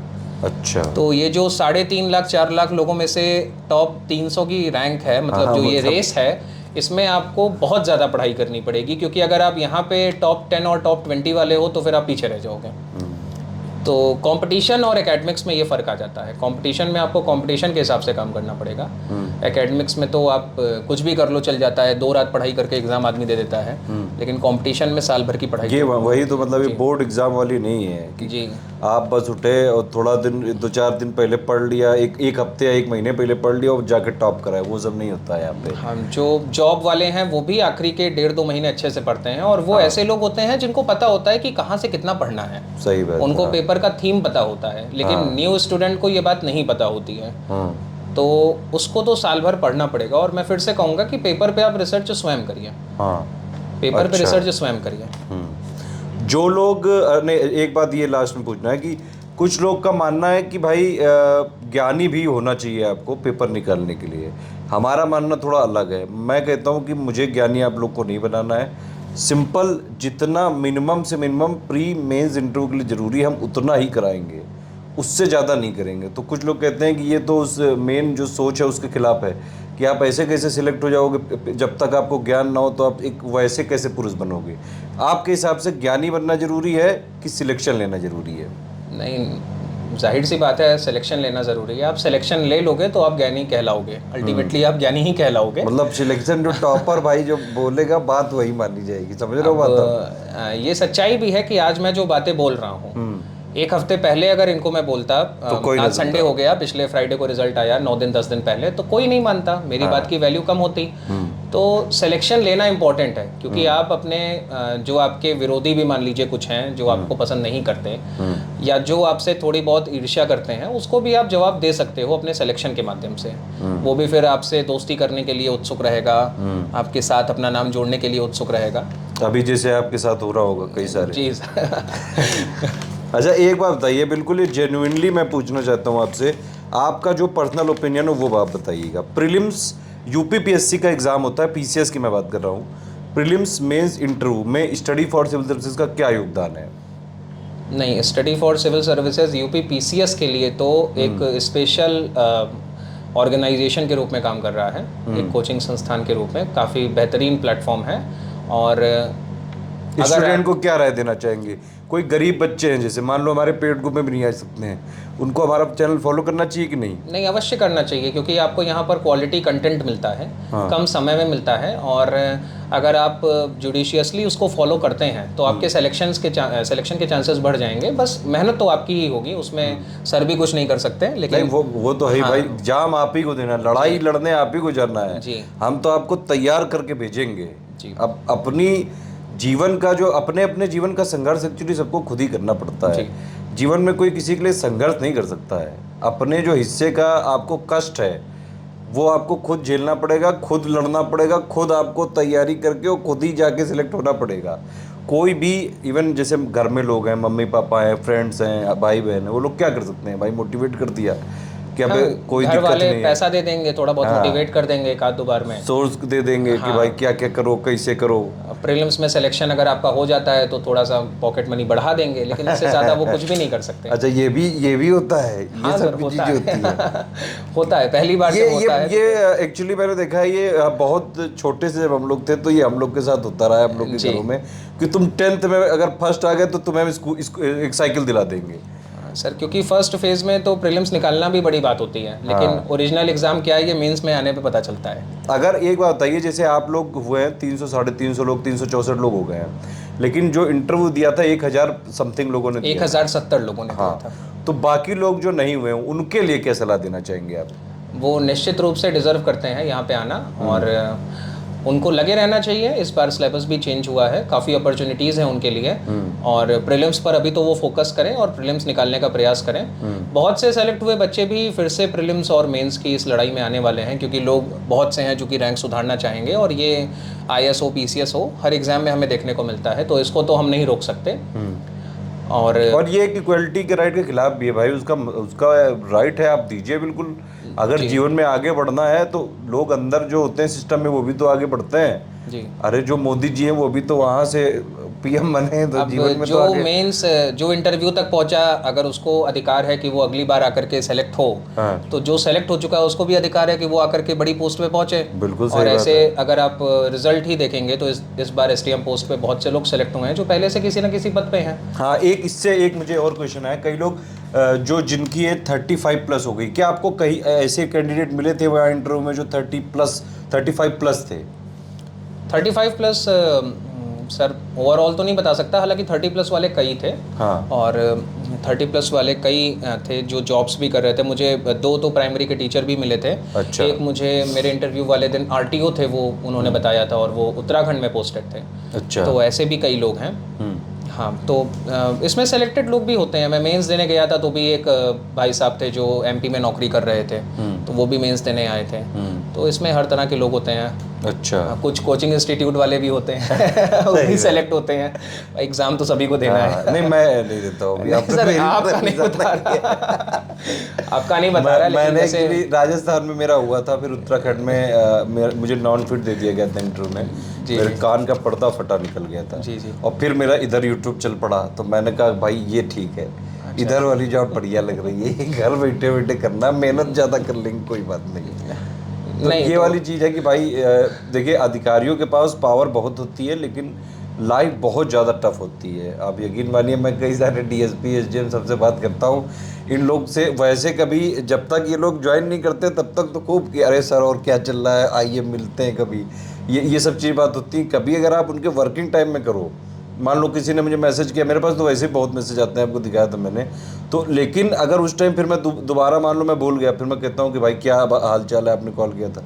और कई बार तो ऐसा होता है, कोई मंत्री के साथ मीटिंग है, कोई सभा में जाना है, कहीं स्पीच देने जाना है, मतलब आप समझ रहे हो कि, और मीडिया जो लोकल है वो तो बिल्कुल ही यादों के पीछे पड़ी रहती है जहाँ भी आप पोस्टेड हो, कि आज यहाँ पे आए ये नायब तहसीलदार, आज इन्होंने ये किया, आज यहाँ पे लोकार्पण हो रहा है, आज यहाँ शुभारंभ हो रहा है। तो ये सारी चीज़ें भी लोग एंजॉय करते हैं। हाँ, निश्चित रूप से जब तक आप पढ़ाई की स्टेज में होते हो तो आपको लगता है कि यही सबसे ज़्यादा टफ स्टेज है, लेकिन जब आप जॉब की स्टेज में जाओगे तो आपको पता चलेगा कि यथार्थ काफ़ी डिफरेंट है। सुविधाएं हैं, पैसा है, इसमें नो डाउट, और इसी के लिए आप लोग पढ़ाई भी कर रहे हो, मेहनत भी कर रहे हो, लेकिन जब आप उस पोजीशन पे पहुंचोगे तो रिस्पॉन्सिबिलिटी भी काफ़ी बढ़ जाएगी। ये तो है। अच्छा, ये बताइए कि आपको लगता है कि स्टडी फॉर सिविल सर्विसेज के लिए कोई सुझाव है आपके लिए मन में, कि मतलब कुछ क्या हम और करें? नहीं, आप सर काफ़ी क्या चीज़ मिसिंग है? कर रहे हैं कुछ, जैसे कि वीडियोस वगैरह तो आप फ्री में अवेलेबल करा ही देते हैं। हाँ। और क्विज वगैरह भी फ्री के ग्रुप उसमें भी चलते ही हैं, जो डेली 50 वाला होता है। बिल्कुल। तो नहीं, हम टेलीग्राम में भी फ्री कुछ करा रहे हैं, और जितने भी पेड ग्रुप में हमारा मटेरियल होता है उस पर फ्री वीडियो बना के दे देते हैं। जी जी। कि जो नहीं कर सकता है, क्योंकि आजकल आप देख रहे होंगे एडटेक इंडस्ट्री बहुत बड़ी हो चुकी है, और कई यूनिकॉर्न तक लोग बन चुके हैं, लेकिन वहाँ पे मॉडल बस वही चलता है कि आप वीडियो को भेज दो, या फिर कुछ ऐसे भी हैं कि ऑफलाइन सेंटर खुलवा दिए हैं, और ऑफलाइन में भी बच्चे ऑनलाइन पढ़ रहे हैं। आपने देखा है ये वाले सेटअप? मैं बताऊं, मैंने अभी कुछ सेटअप देखे, मैं नाम नहीं लूँगा उन पर्टिकुलर यूनिकॉर्न्स का, लेकिन उसमें होता ये है कि मान लीजिए जैसे एक बड़ी सी क्लासरूम है, और एक उसमें बड़ी सी स्क्रीन लगी है, स्मार्ट बोर्ड टाइप का है, और एक जो टीचर है वो एक जगह सेंटर पे पढ़ा रहा है, उसके कई सारे सेंटर में बच्चे आ रहे हैं ऑनलाइन पढ़ने के लिए, ऑफलाइन में। आपको क्या लगता है कि ये सब फॉर्मेट ठीक है? नहीं, बिल्कुल भी नहीं ठीक है। फिर तो बच्चा घर पे इससे बढ़िया घर पे रह के पढ़ ले। सही बात है, उसको अपना फायदा मिलेगा। हाँ। तो सर सुझाव में ये है कि सर इस बार जैसे यूपी स्पेशल के पेपर ऐड हुए हैं, तो उसके लिए आप अलग से नहीं, हम उसके लिए तो बिल्कुल लगे हुए जो 4 महीने का समय रहेगा, क्योंकि हर बच्चा कंटेंट को लेके परेशान रहेगा कि कहाँ से क्या करे और कैसे। इसके लिए हमारी कोशिश है कि हम पापा वीडियो दे देंगे GS 5 के हर पॉइंट का। अगर आप इस साल फ्री करके इसको चला देंगे, वीडियो तो फ्री करेंगे। हाँ, वही मतलब कि जैसे मैक्सिमम चीज़ें अगर आप इस बार सहयोग करेंगे, तो इससे निश्चित रूप से छात्रों का भी फायदा होगा सर, आपका भी फायदा होगा, और फिर ओवरऑल ये सबके लिए GS 5 और 6 के लिए आप लोग टेंशन मत लीजिए, हमारी पूरी कोशिश है। देखिए, पहले उसका कंटेंट बना के पेड में देना पड़ेगा, क्योंकि कोई भी वीडियो तभी बनता है जब वो पेड में पहले दे दिया जाता है जी। फिर उस पर और थोड़ा उसका फॉन्ट साइज बढ़ा के फिर वो रिकॉर्डिंग के लिए दिया जाता है। तो मेरी कोशिश ये है कि GS 5 और 6, क्योंकि पूरा नया जोड़ा गया 44 या 45 पॉइंट है, उन पे सभी पे उन अगर पे सब काम पे हो जाए। अलग अलग वीडियो आएगा कंप्लीट जी जितना थ्योरी और अंडरस्टैंडिंग और समझने के लिए जरूरी वो सब हम उसमें बता और देंगे। जी, और उसमें बाकी current- तो भाई और हाँ GS 5 और 6 के जो जितने भी पॉइंट है 44 या 45 उन सब पे मोस्ट एक्सपेक्टेड क्वेश्चन हम ऑलरेडी बनाने लगे हैं। वो जी मैं जी, पब्लिक नहीं कर रहा हूँ अभी, जैसे ही प्री खत्म होगा वो पब्लिक करने चालू कर देंगे तुरंत। नहीं वो अच्छा रहेगा क्योंकि इस बार काफ़ी बच्चे उसी के लिए परेशान भी रहेंगे, हाँ तो वो अच्छा एक उसमें कोई approach दिक्कत रहेगा। नहीं, जी वो सर। हम लगातार करते हैं। आप देखिए PCS में प्री से लेके मेन से लेके इंटरव्यू तक हमने कोई चीज़ ऐसी नहीं छोड़ी है कि मतलब मैं किसी को फोर्स नहीं कर रहा हूँ यहाँ पे हमारी टीम कि भाई आप हमारे पेड लो, नहीं लेना है कोई बात नहीं। जो जो पेड में आपने देखा भी होगा शायद कि जो आप लोग को PDF मिलती है हम उसी पे वीडियो बनवा देते हैं। हाँ वो सेम जो PDF होता है, हाँ। जो पेड ग्रुप में एज अ PDF मिलता है आपको, उसी पर बेस्ड वीडियो होता है है करंट ना? अफेयर का और तो बाकी चीज़ों वो का भी। भाई जिसको मेहनत करनी थोड़ा सा अब YouTube चलाओ, जो हाँ, इधर इसमें उधर कोई रील वो वील नहीं देख है। रहे हो वो सब बंद करो, मेन वीडियो पे आओ। पापा वीडियो आपको क्या लगता है कि बेकार चीज़ है? नहीं बेकार नहीं है, कम समय में ज़्यादा पढ़ाई के लिए, और लास्ट मोमेंट पे जो लोग जिनकी पढ़ाई आखिरी 1 महीने की होती है वो तो पूरा कोर्स उससे अपना कंप्लीट कर सकते हैं। लेकिन हमारे पापा वीडियो पे ये आरोप लगता है कि भाई 10 घंटे का पढ़ा रहे हो यार, इतना कौन देखेगा? अरे तो 10 घंटे एक साथ देखने की क्या ज़रूरत है, आप एक एक घंटे करके देखिए, हाँ। स्पीड बढ़ा के देखिए। आपको टेक्नोलॉजी को सही तरीके से उपयोग करना चाहिए, और इसके ये सारे तरीके हैं। 10 घंटे को 10 घंटे की तरह नहीं लेना, उसको ये लेना है कि 10 वीडियोज़ हैं, हम किसी भी हिसाब से देख लें, जैसा भी ठीक लगे। स्टडी फॉर सिविल सर्विसेज के जो फ्री इनिशिएटिव होते हैं, आपको लगता है कि मतलब सही बात ये लोगों को एम्पावर करते हैं कि नहीं करते हैं? नहीं, निश्चित रूप से स्टडी फॉर सिविल सर्विसेज की तरफ से जो भी फ्री इनिशिएटिव्स हैं, जो सर का ग्रुप है टेलीग्राम पे बना हुआ, और जो क्विज चलते हैं वो फ़ायदेमंद हैं। हाँ। जिसको कुछ भी नहीं पता उसको कम से कम आइडिया लग जाता है, और जो पेड कोर्सेज को नहीं ले सकता है वो वहाँ से अपना फ़ायदा ले सकता है। तो इसमें स्टूडेंट्स के बीच में क्या क्या राय है हम लोग के बारे में, स्टडी फॉर सिविल सर्विसेज के बारे में क्या क्या लोग बोलते हैं कि ये लोग कौन है? ये बाकी कोचिंग वाले तो मैंने सुना है कि कई कोचिंग वाले जो टीचर हैं वो हम लोग के बारे में बोलते जरूर हैं लेकिन हमेशा ट्रोल ही करने के लिए बोलते हैं। सर ये पूरा का पूरा जो इकोसिस्टम हम लोगों ने ecosystem हिला है। दिया है बिल्कुल। इसमें कि प्रॉब्लम ये क्या है free कि कैसे कर रहा है? हाँ, आप इंडिपेंडेंट रूप से काम कर रहे हैं, आप किसी के साथ कोलैबोरेट नहीं कर रहे हैं, तो जाहिर सी बात है जो बड़े स्टार्टअप्स हैं वो चाहते हैं कि आप उनके साथ कोलैबोरेट करें, तो वहाँ पर इशू आ जाता है। स्टूडेंट्स की अगर मैं बात करूँ तो जो पॉलिटिक्स से दूर है, जो स्टूडेंट लाइफ में कुछ पॉलिटिक्स हो जाती है, तो उसके लिए तो बेनिफिशियल है। उसको क्या जा रहा है कि अगर उसको फ्री में वीडियो मिल रहा है या उसको क्विज मिल रहे हैं, तो उसके लिए तो ये रामबाण है।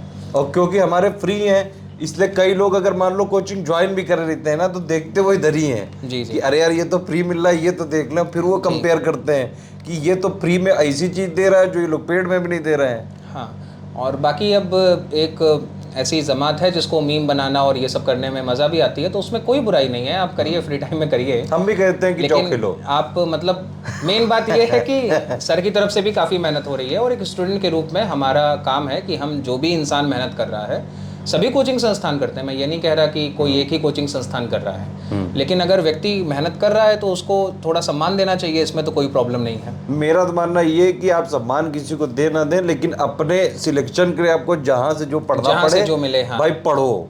पहले एक काम बार है तो सिलेक्शन फिर- हो जाए, जी। फिर उसके बाद जहाँ जहाँ भाई आपने पढ़ा है वहाँ वहाँ उनको दे दो जो जो चीज़ें आपने पढ़ी हैं। नहीं सर, जो समझदार है वो तो ले भी लेता है और बताता भी नहीं है कि मैंने यहाँ से नहीं, पढ़ा है। हमारे यहाँ है कई SDM भी जी, जी। इस बार भी हुए, इससे पहले भी हुए। कुछ लोग क्या करते हैं कि मान लो वो मटेरियल खुद नहीं खरीदते हैं, किसी कई और बार से। ऐसा भी होता है, मैं समझता हूँ स्टूडेंट लाइफ में प्रॉब्लम 2-3 लोग मिलके खरीदते हैं। हाँ। नहीं, कुछ लोग उनसे भी बड़े हैं, कुछ है SDM ऐसे, मतलब मैं नाम नहीं लूँगा किसी का भी।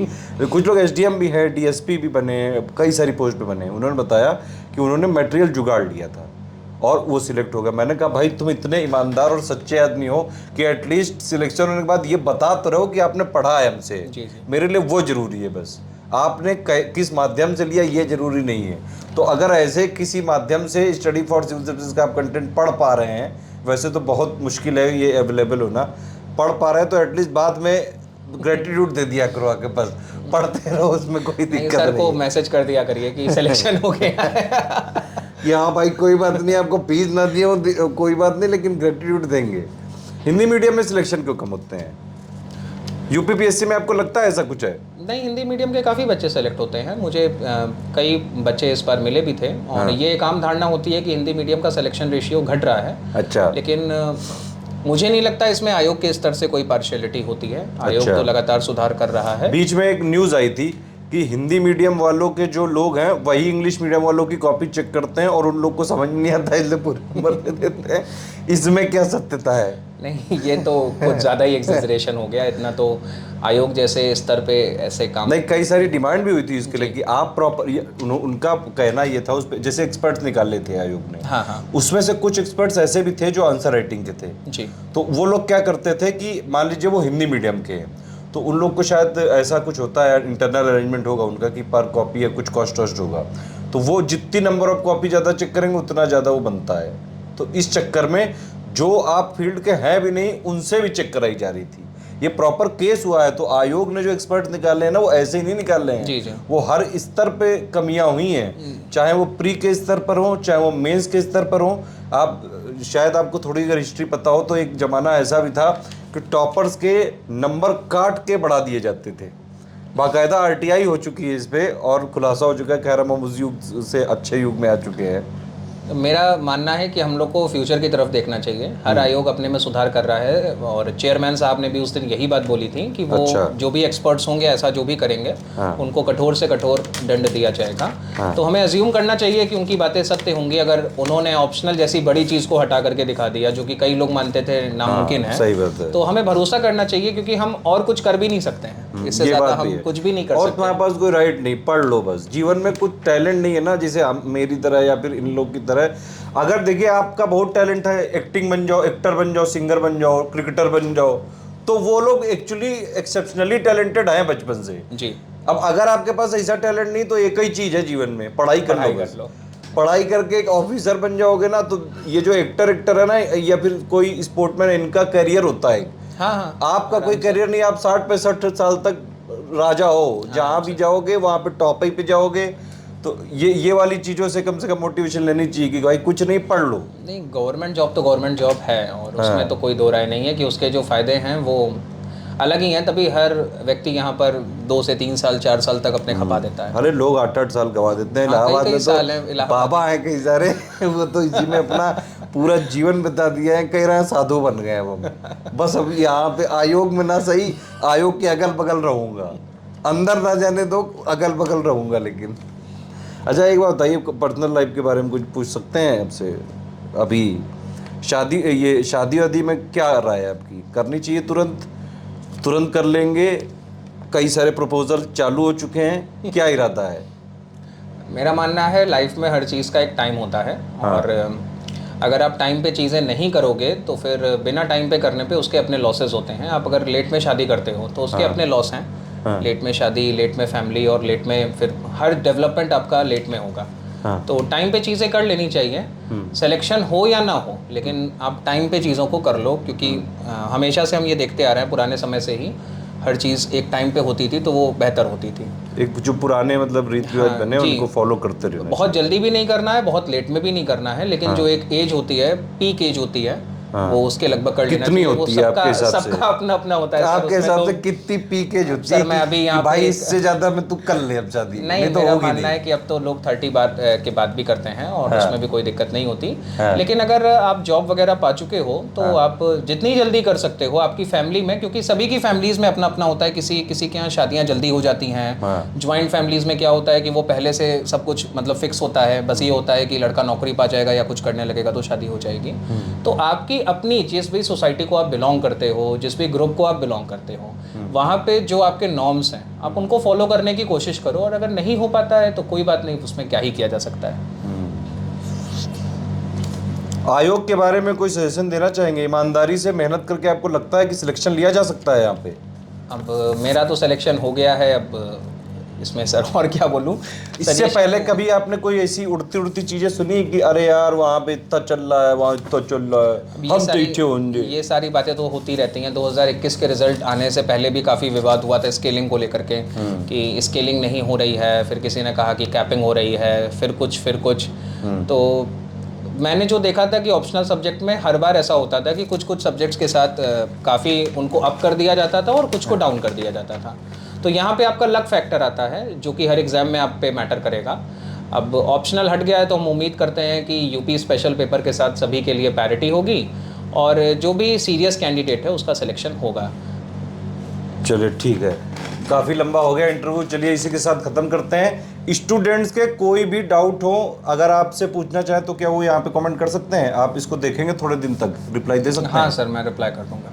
ठीक है, चलिए इसी के साथ हम ये इंटरव्यू समाप्त करते हैं। वीडियो को लाइक और शेयर जरूर कर लीजिएगा, और जो भी चीज़ें यहाँ पे बताई गई हैं, अगर आप इसमें से कुछ भी ऋषि मिश्रा जी से पूछना चाहते हैं, मुझसे पूछना चाहते हैं, वीडियो में कमेंट करके जरूर बताइए। जाओ के लोग बंद।